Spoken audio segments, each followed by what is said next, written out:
From WXOJLP Northampton, 103.3 FM, your Valley Free radio station. Welcome. I'm Warren Odess-Gillette, and this is A Baha'i Perspective.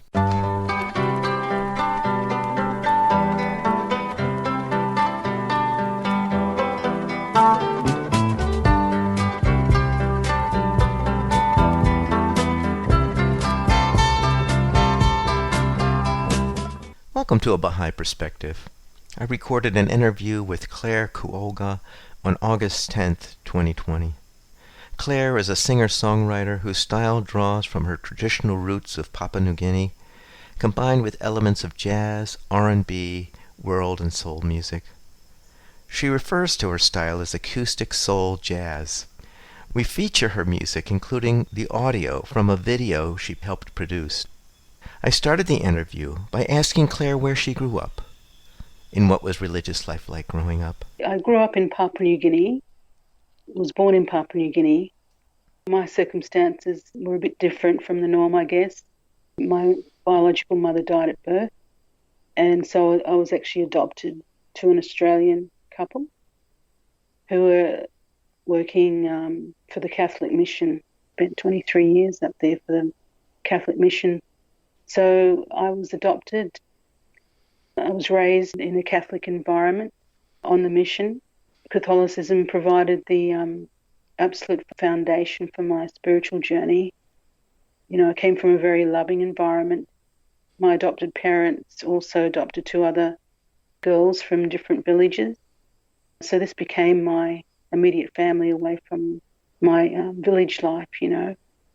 So, this is where the early years of my life began, and then we had to move to Australia because Papua New Guinea was coming into independence then. A lot of the expatriates that they were referred to in those days had to go to their respective countries, and so we came to Australia. I was raised in Australia, went to wonderful, Catholic schools. Especially at that time, was very blessed to be given this privilege and opportunity, especially as a Papua New Guinean girl, Yes, I do feel very blessed. And how old were you when your family left Papua New Guinea? I would have been about 8 years old. Mm-hmm. I was adopted when I was 1. And the circumstances with that adoption, like my mother died at my birth. And so my father, there was no other women at the time in the village who could care for me and breastfeed me. So he decided to do a very unusual thing. He decided to go to the mission and ask them to take care of me, So I was looked after by the nuns for about a year and then adopted out, While you were with your adoptive parents in Papua New Guinea, you still associated with your Papua New Guinea way of life while you were in Papua New Guinea? Well, it was an interesting situation because my biological father would come and visit me often. I couldn't speak the language, so we had to go through interpreters, just his sign language, and, I felt the love. But the circumstances where I grew up I was on the first probably primary teachers' college that the Catholic mission had set up in Mount Hagen. This is the region, the actual main town where I'm from, in the Western Highlands of Papua New Guinea. So my adopted parents were both teachers, and they were asked to actually set up the college there. And so I had the opportunity to actually see a lot of the culture through the students that came to the school, when they used to do their traditional dances and things like that. So I saw the culture around me, but I didn't really take part, as a child.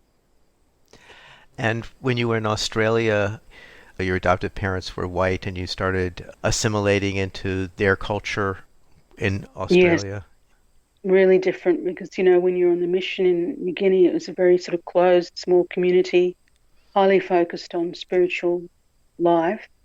And then you go to middle class, and this was in Sydney, we came first, and you go to middle class Australia. At that time, politically, the White Australia policy was out.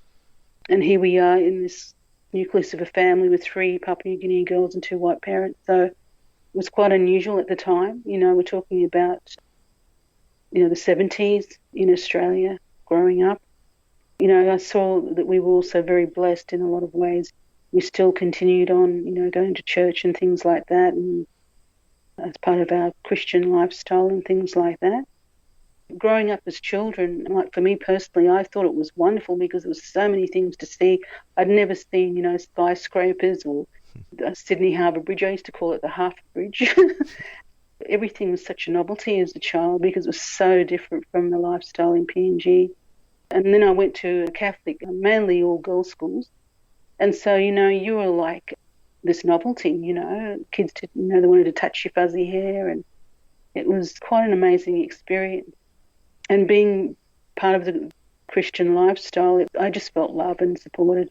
I never felt anything really terribly negative when I was growing up at that time in Sydney. So, Claire, can you describe your spiritual journey that took you from that Christian upbringing to becoming a Baha'i? I think that journey started for me when I was in my teens. I started asking questions in my teens, questions to myself, not exactly to my parents, but one of the questions was, I just thought to myself, if God was so big, he can't be just be in that church, And I kept on saying that, he's got to be beyond that church. This was when I was 15, 16. I was part of a church youth group. It was very active, but I did have huge questions about identity, purpose, and belonging. That started me, thinking about going back to PNG, thinking about the people back home, and I started thinking, why was I adopted, and why was I given these parents, and why was I given the Christian faith, and what was my purpose? 3 huge questions, which I'm sure a lot of people have in their lifetime growing up, but they were quite profound and prominent in my life. So, like when I left school, I saw a lot of things in the Christian church that I thought weren't adding up to what was actually being stated in the Bible. I started to sort of drift a little bit away, from Catholicism, and I guess you could say I was trying to find God, but in a different way, So I left school and I went on the journey of studying music, through institutions and things like that. I knew God was there, but I wasn't ready to really investigate, on a deeper level. At that time, I was really engaged in developing my music. I enrolled before I went to Canberra, I actually decided to go to Papua New Guinea. That's right. I went to Papua New Guinea first because I wanted to actually experience what it was like as a Papua New Guinean. So I enrolled in the music school there in Port Moresby, and I spent a year there. And I tell you, it was one of the best years of my life because I actually felt so connected to the people. I learned so much musically, especially about their traditional music and their way of life. And then I came back and studied jazz in the Canberra School of Music, finished there. And I think after my studies there, then I moved back to Sydney and I really started to ask those questions about, okay, where is God? And, I need to find where he is because I wasn't convinced that he was just in one church. I just felt that in my soul, So I started to actually look up other churches in Sydney and go and do Bible studies with them. And I went to a lot of different churches, mainly Christian based. Each time I'd come back feeling very empty, kept on saying to myself, I know I'll find God because I'll feel it in my heart. And I was looking for that connection, And at the time I was also in Sydney, I was spending a lot of time with Indigenous musicians and artists, Aboriginal people, Torres Strait Island people, the Indigenous people of Australia, and feeling a great connection to them. And I think, one day I just came back thinking, I got actually very depressed and I rang up my mother saying, I really don't know what the purpose of life is. I don't know why we're here and, all those big questions, And to cut a long story short, I was actually invited by some Aboriginal people to go to a small island off the Australian mainland called Thursday Island. It's part of the Torres Strait Island group of islands. There I was, doing musical gigs there with them. And it was shortly when I returned back to Sydney after that I believed God was actually starting to wake me up. And the way he did that is I had some pretty profound metaphysical experiences, things that you don't really see, with the human eye. Mm-hmm. Metaphysical things, for example, some of the elders that I'd met over in Torres Strait would just start appearing to me in Sydney, just really strange things like that. And I didn't understand what it was all about. This continued for about a year. And then finally I was asked to go up to North Queensland on a musical project. It was my first Indigenous music project supporting an Indigenous elder from the Torres Strait Islands. And it was here that I met my spiritual teacher, who was an Aboriginal elder. And he was the one that actually taught me the Baha'i faith. And he was also a musician. Just unbelievable, he explained it very naturally to me, and he joined the dots, so to speak. He began with his own spirituality from his culture, his traditional culture. He related it to my Papua New Guinean traditional culture. And then he started talking to me about the different messengers that the Creator has sent over history to guide humanity through their various stages of development, And I saw Jesus there. And it was very important to me that I see Jesus there. And when I saw that there was no division, because really I was looking for unity. I knew that I'd find God if I saw unity. When he explained that to me, it was very simple but very profound. I remember saying to him, look, all my life I've been wondering who I am, what my purpose is, and where do I belong, He said to me, he started laughing, in this big voice. He was a big man. He started laughing and he said, oh, you don't know who you are and where you're from and where you belong. He said, you don't have to worry about that, because he said, he said, you're a member of the human race. I mean, this is coming from an Aboriginal elder. It was just huge. You're a member of the human race. Your country is the world.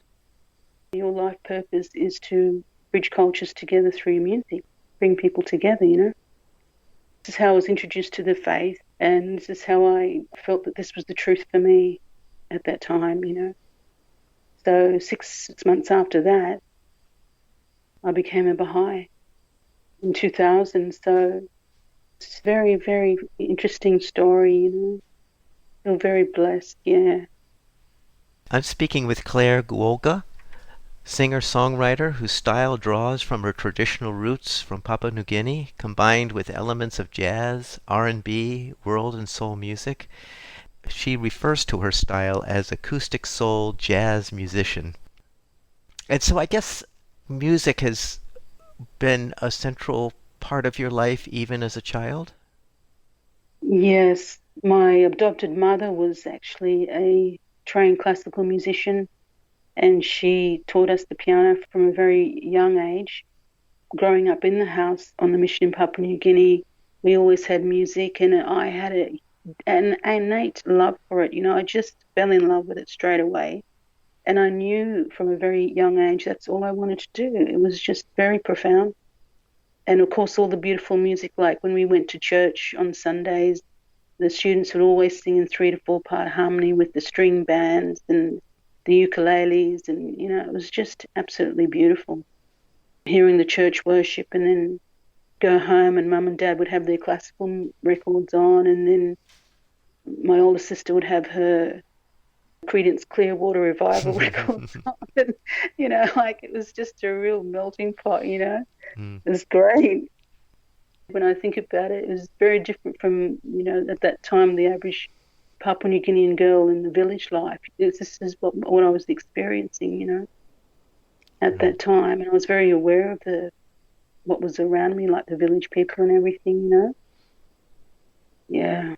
So, Claire, I had asked you to select a few of your songs so that we could feature them on the interview.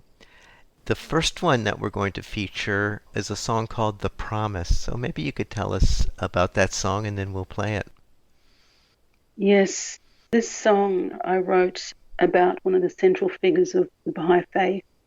This is about the Bab meaning the gate.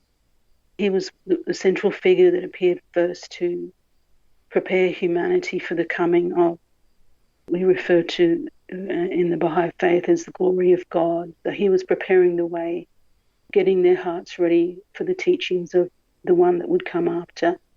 So the song is a simple portrait of who he was and his life. It was inspired, especially at this time, because right now the Baha'i faith all around the world is celebrating the 200th anniversary of the declaration of the Bab. So it's a very important part of the Baha'i calendar at the moment. So that was what inspired me to write the song. What aspects of the Bab will we hear about when we listen to the song? It's sort of like a brief narrative of who he was, his story, where he was born, what his purpose was. In the song, I basically quote from him that, he came and said that he was, I am the promised one that, humanity has been waiting for. So, and, it talks a little bit briefly about his martyrdom. He was martyred at a very young age. It just basically plants a seed just to reflect, okay, this was the important person. Just give them a bit of, narrative about, where he was from, what part of the world he was from, the time and period that he was actually, he came into the world in.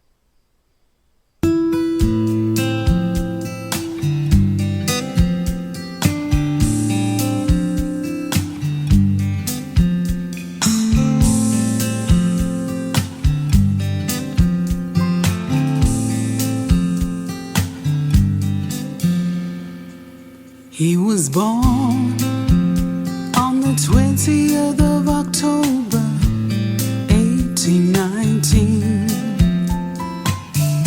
The place was Shiraz in Iran. A place where God would rest his cradle for all to see. A place where God would rest his cradle.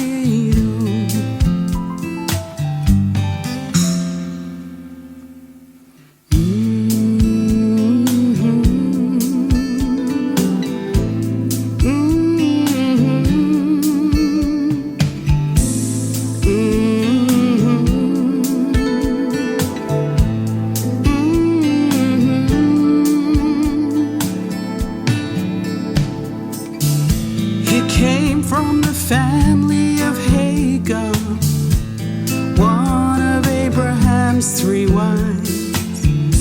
His knowledge was so innate, and he was only 25 when he said, I am, I am, I am, I am the promised one.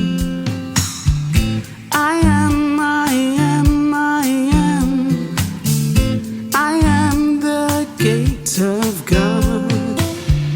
I am, I am, I am, I am, I am, I am, I am, I am, I am the promised one.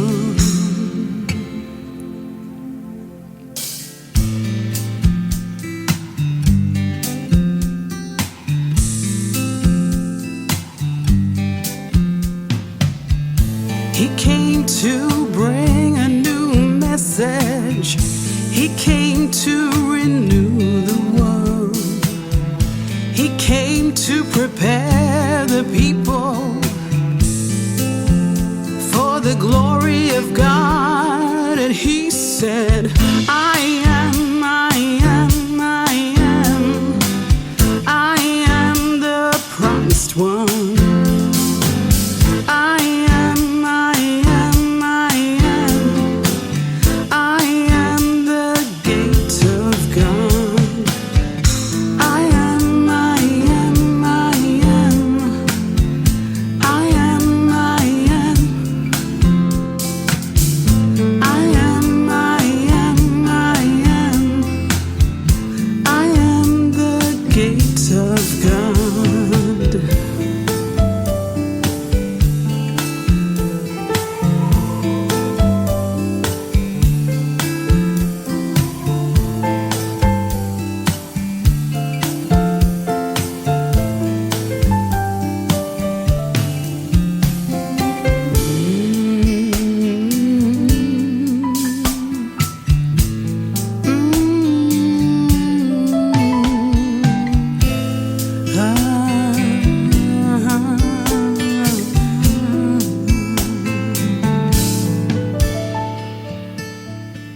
was so short-lived. He was martyred at 31. And for those who didn't believe, his sufferings would become like the sun. And he said, I am, I am, I am, I am the promised one. I am, I am, I am, I am the gate of God. I am, I am, I am, I am the promised one. I am, I am, I am, I am the gate of God. I am the gate of God. I am the gate of God. I am the gate of God. We're listening to the music of Klare KuOlga, singer-songwriter whose styles draws from her traditional roots of Papua New Guinea, combined with elements of jazz, R&B, world and soul music. She refers to her style as acoustic soul jazz. So the song we just heard, called The Promise, was about the prophet herald of the Baha'i faith. His name was the Bab, B-A-B. I urge listeners to go to Wikipedia and search for the name B.A.B. and you'll read about the dramatic life of what Baha'is consider a messenger of God, heralding ultimately Baha'u'llah, the prophet founder of the Baha'i faith. So Klare, the next song that you selected for us to feature is called Ya Baha'u'llah Pa. So maybe you could tell us about that one. Well, this song is about the celebration of the coming of Baha'u'llah, the prophet founder of the Baha'i faith.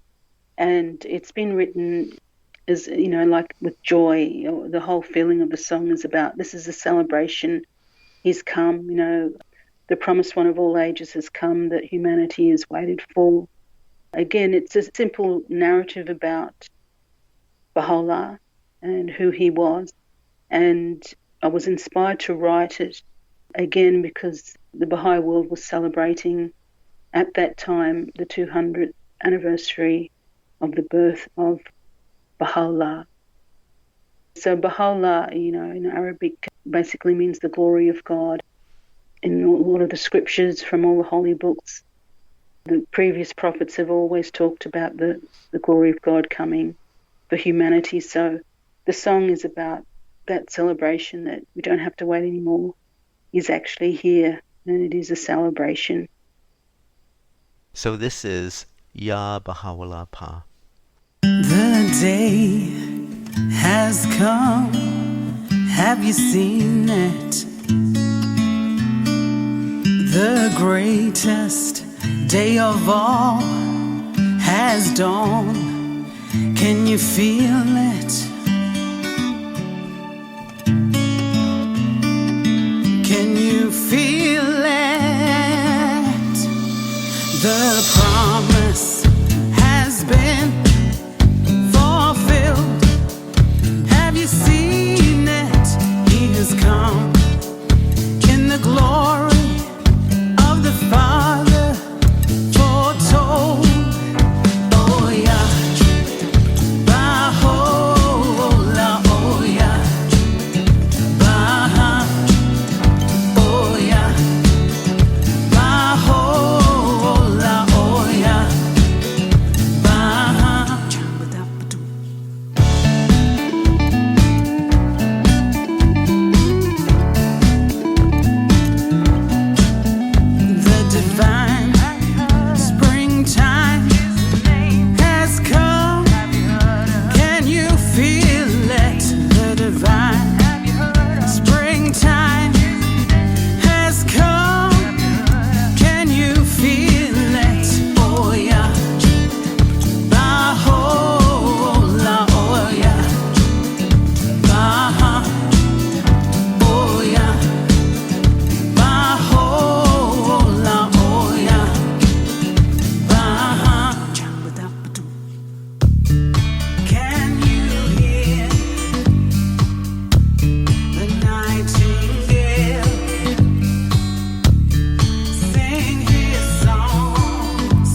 Baha, oh yeah.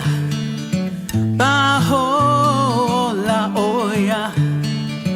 Baha, oh yeah. Bahola, oh yeah. Baha, oh yeah. Bahola, oh yeah.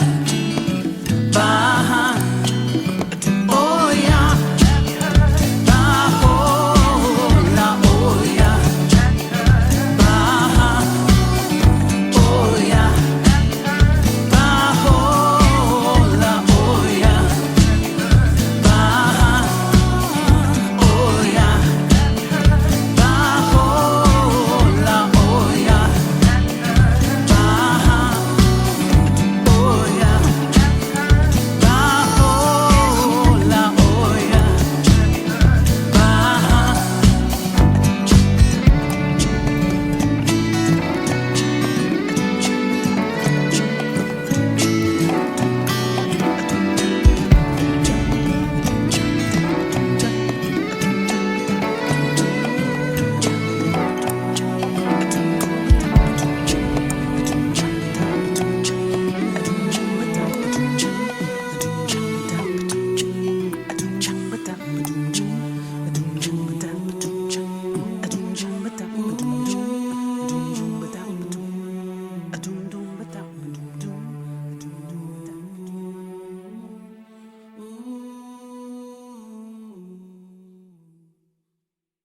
So we're listening to the music of Klare KuOlga, singer-songwriter whose style draws from her traditional roots of Papua New Guinea, combined with elements of jazz, R&B, world, and soul music.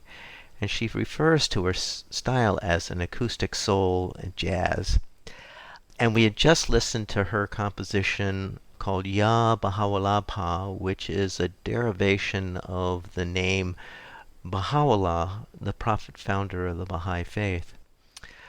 So Klare, the next song that you selected to feature on the interview is called Blessed is the Spot. So why don't you tell us about that one? Okay, Blessed is the Spot is a prayer, a Baha'i prayer, written by Baha'u'llah. My inspiration to write it came between 2012 and 2016, where I was up in North Queensland pioneering at the time.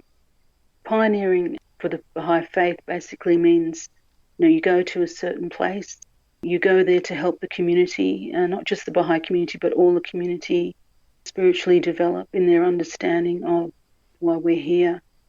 I did that for 6 years.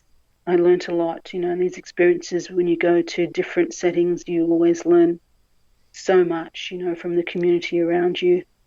Even with my parents, they were my adopted parents in Papua New Guinea. They were like pioneers to Papua New Guinea for the Catholic mission for 23 years. So this is like the same sort of thing that, they went to another country to spiritually help people of Papua New Guinea, Having said that, I wanted to do the same thing in the Baha'i sense. So the song was inspired, of course, by the prayers and writings of Baha'u'llah.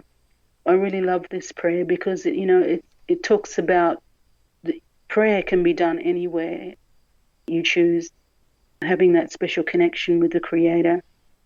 As the prayer says, it can be done in any spot. It can be done the cities, your home, anywhere, in beautiful lake, wherever you find that sacred, special place to actually center yourself and feel that spiritual connection. That is a blessed spot. So I wanted to honor the words of Baha'u'llah and put music to those words. So this is Blessed is the Spot.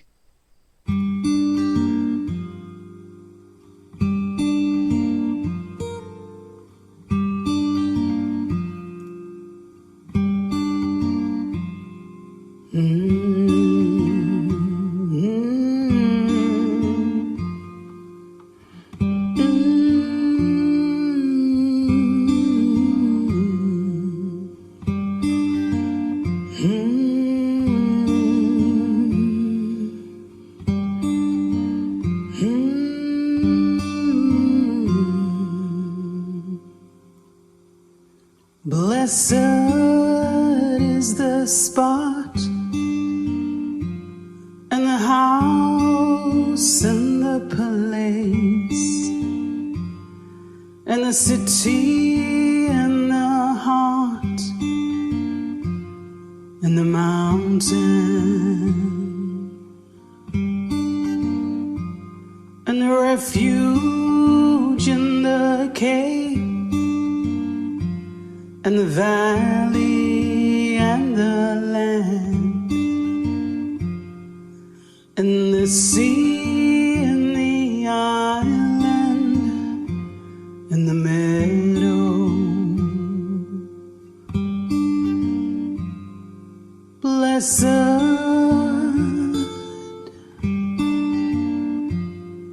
blessed,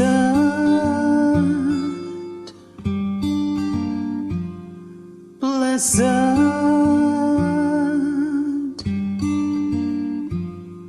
blessed.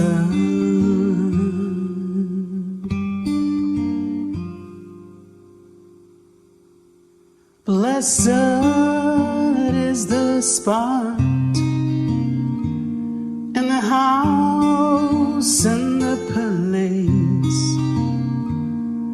and the city and the heart and the mountain and the refuge in the cave and the valley and the land and the sea and the island and the meadow. Blessed is the spot, blessed is the spot, blessed is the spot, blessed.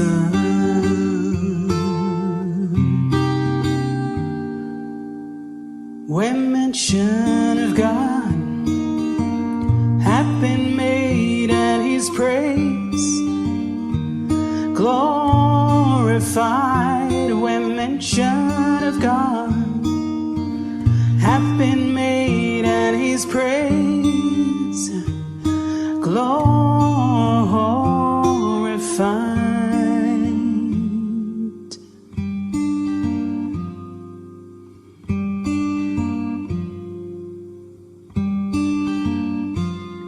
Blessed is the spot and the house and the place and the city and the heart and the mountain and the refuge and the cave and the valley and the land and the sea and the island and the meadow. Blessed is the spot, blessed is the spot, blessed is the spot,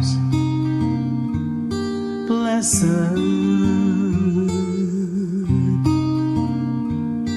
blessed,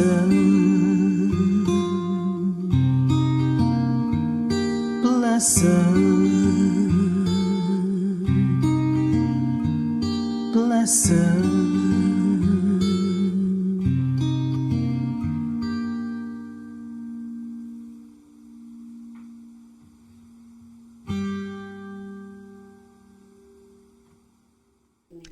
We're listening to the music of Klare KuOlga, singer-songwriter whose style draws from her traditional roots of Papua New Guinea, combined with elements of jazz, R&B, world, and soul music, and she refers to her style as acoustic soul jazz. We had just listened to the piece called Blessed is the Spot, as Klare had explained earlier before we played the piece, that It's a prayer by Baha'u'llah expressing how no matter where you are, that place where you do mention God is a blessed spot. So, Claire, the next song that you selected that we feature is called "Oh God, Guide Me." So why don't you tell us about that one? Yes, Oh God, Guide Me is also another prayer from the Baha'i writings. This is a beautiful prayer. I think I learned it first when I was doing children's classes. In the Baha'i community, we have children's classes in the neighbourhood, and also in Australia, we were having them in the state schools. And this is one of the prayers that I felt was very easy to learn and teach the children. You know, oh God, guide me, protect me, make of me a shining lamp and a brilliant star. And the children loved it, you know, and they put actions to it, so it was easy for them to actually learn and sing. Just recently, you know, I've been inspired too to actually put music to that, especially at this time with what's going on in the world. I think it's a very appropriate prayer from people of all faiths and religions to have in their prayer book. Yeah, so that's what really inspired me to do the music. Again, to serve, you know, to serve and help others, and to have a resource available for people to use in their prayer meetings wherever in the Baha'i community, or even whatever faith they choose to follow, you know. So this is "Oh God, Guide Me."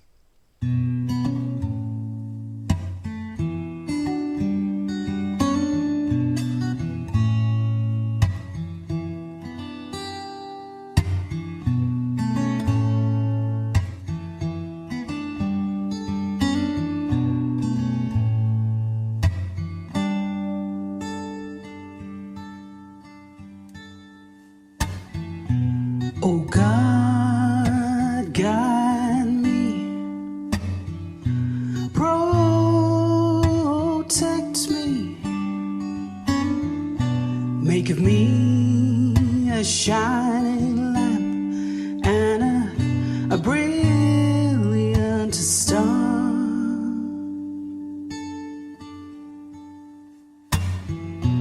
Oh God, guide me, protect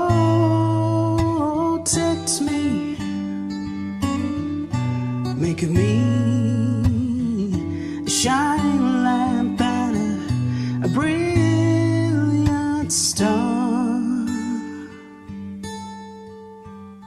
Thou art the mighty and the powerful.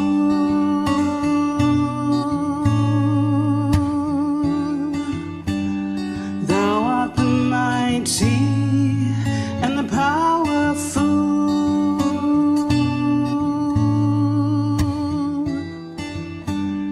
Thou art the mighty and the powerful.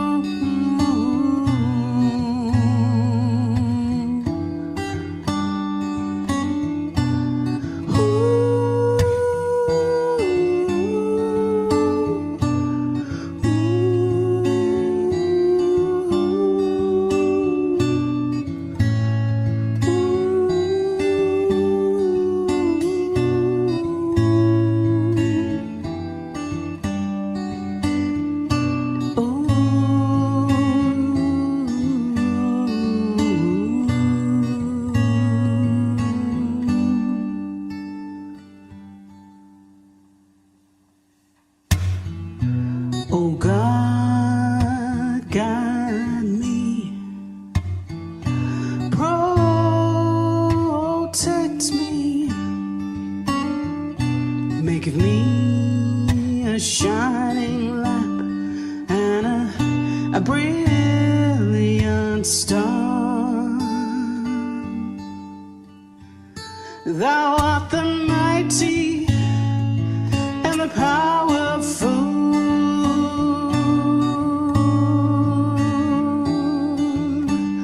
Thou art the mighty and the powerful.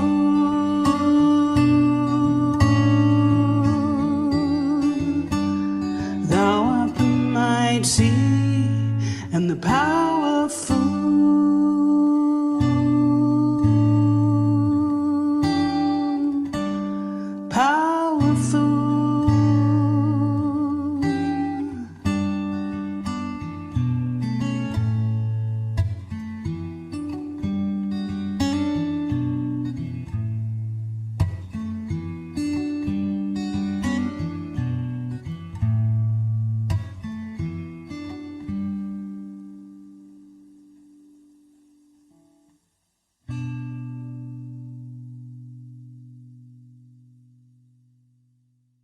So we're listening to the music of Klare KuOlga, singer-songwriter whose style draws from her traditional roots of Papua New Guinea combined with elements of jazz, R&B, world, and soul music.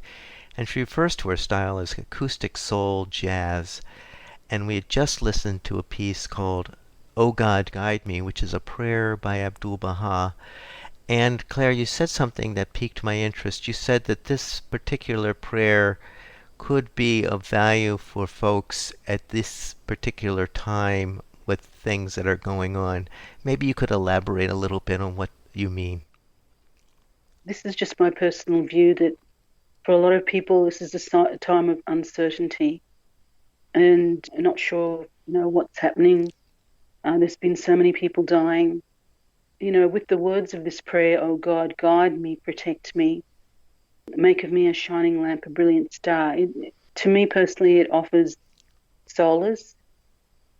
That there is a spiritual factor in what I believe is playing out in the world, and that having this prayer, I believe, will help a lot of people to just, find comfort in just a simple prayer like this, to give them hope, to give them some sort of assurance that everything's going to be okay, especially in this difficult time when they're seeing so many people dying, when they're seeing so many natural disasters happening at the same time, when we had the bushfires here in Australia. So I think it's a very important prayer to give people comfort that no matter what happens around them, that we all have that wonderful potential, that wonderful light, the brilliant star, So I think it's really important for people to hear that right now. So, Klare, the last piece we're going to feature is actually a music video entitled "Flowers of One Garden." Maybe you could give a little background on how this video came into being and what folks should look for. Of course, we'll only hear the audio portion on the podcast, but I'll certainly have a link to the music video on the post. But maybe you could give a little background on how this video came into being. This video was made in 2016 up in North Queensland in a small place called Babinda. And this is the area where I had pioneered.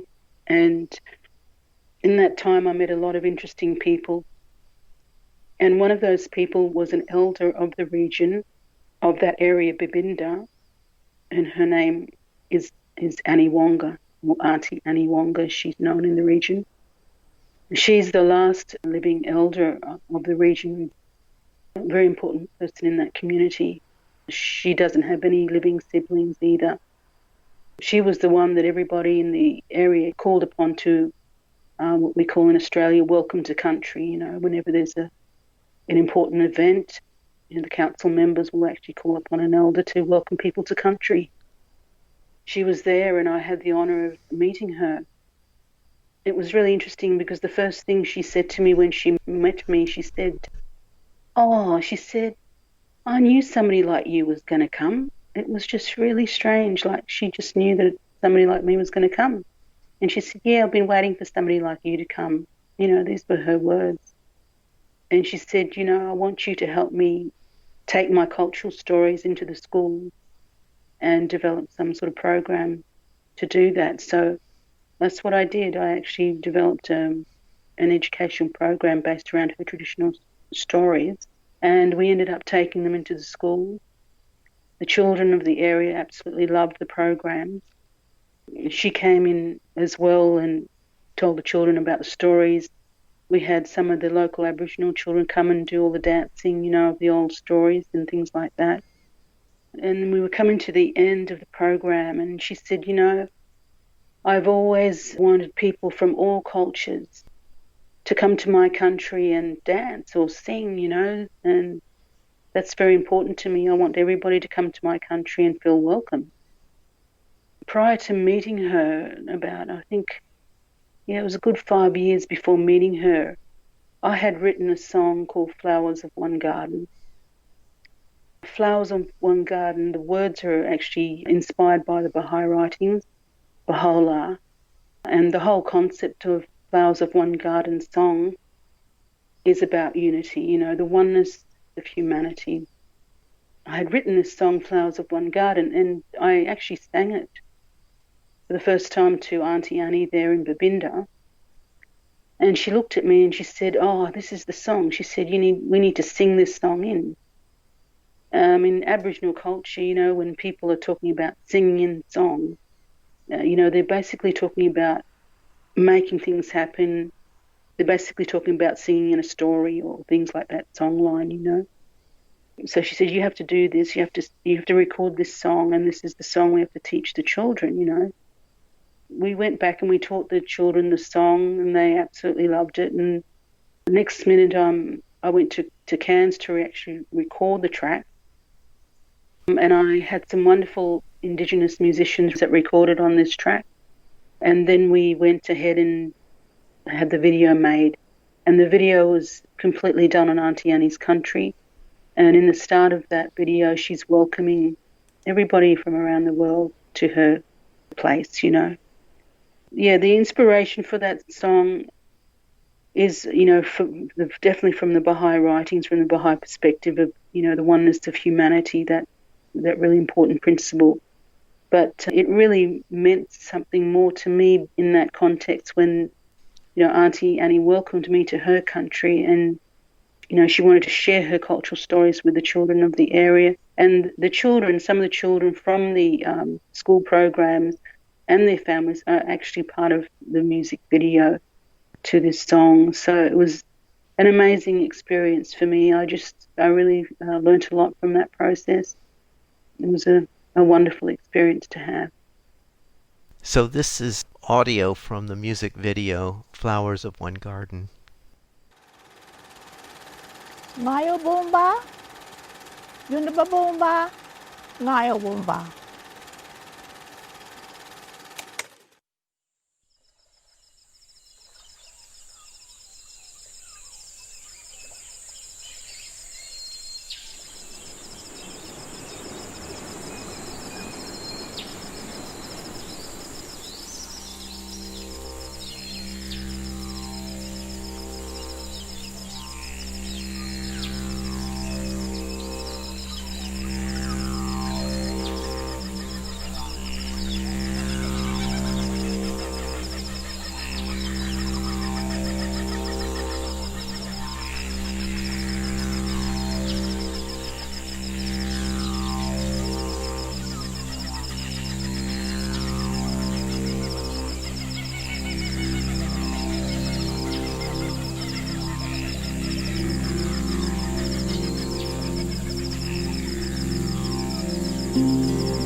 With a new message. And if you listen to the leaves on the trees, they will tell you, they will tell you, the rainbow serpent has come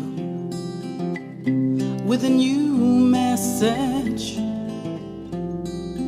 And if you listen to the leaves on the trees, they will tell you, they will tell you that the chukaba,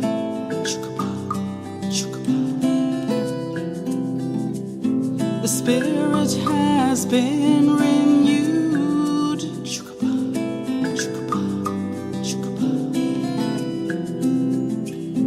The spirit has been renewed.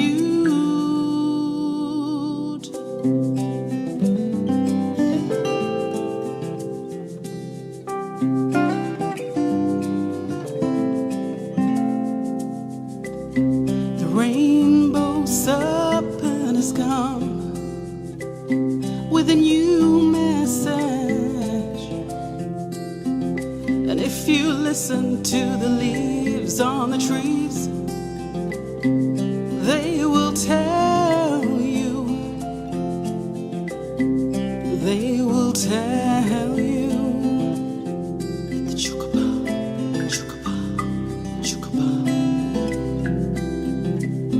The spirit has been renewed. Chukaba, chukaba, chukaba. The spirit has been renewed.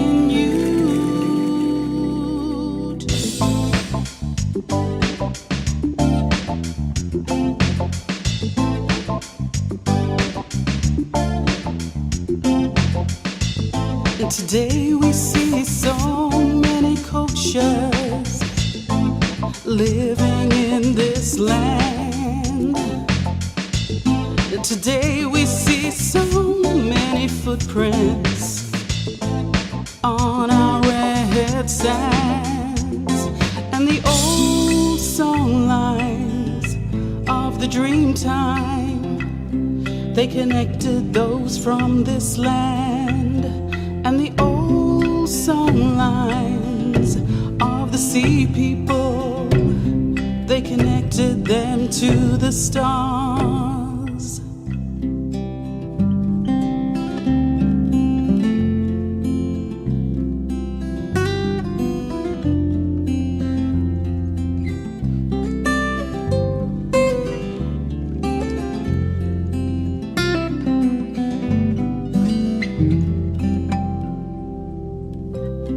The rainbow serpent has come with a new message. And if you listen to the leaves on the trees, they will tell you, they will tell you that we are the flowers of one garden, the leaves of one tree, the waters of one ocean, you and me. We are the flowers of one garden, the leaves of one tree, the waters of one ocean, you and me. We are the flowers of one garden, the leaves of one tree, the waters of one ocean, you and me.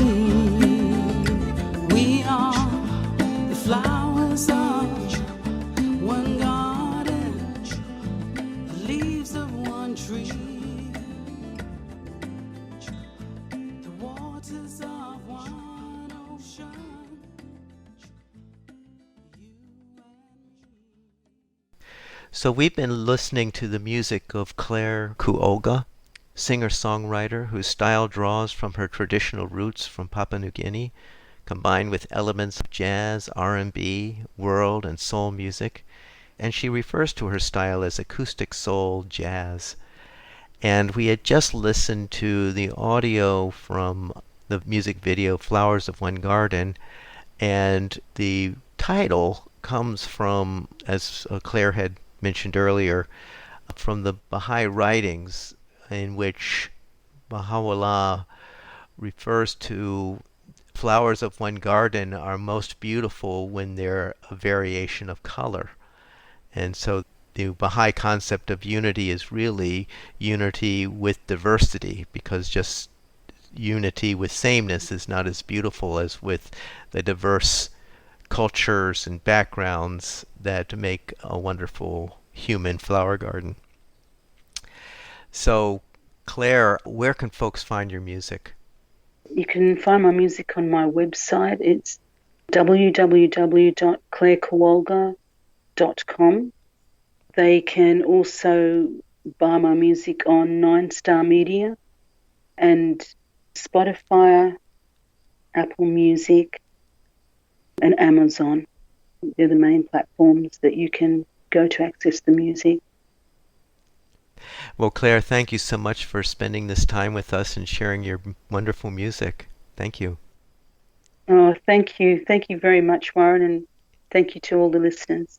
I hope you enjoyed that interview with Klare KuOlga, a singer-songwriter from Australia. You can find her music on her website, KlareKuOlga.com. That's Klare, and then her last name, KuOlga, KuOlga.com. You can find this interview and other interviews on the website, Baha'iPerspective.com, and on the YouTube channel, A Baha'i Perspective. For information specifically on the Baha'i Faith, you can go to the website Baha'i.org, or you can call the number 1-800-22-UNITE. I hope you join me next time on A Baha'i Perspective.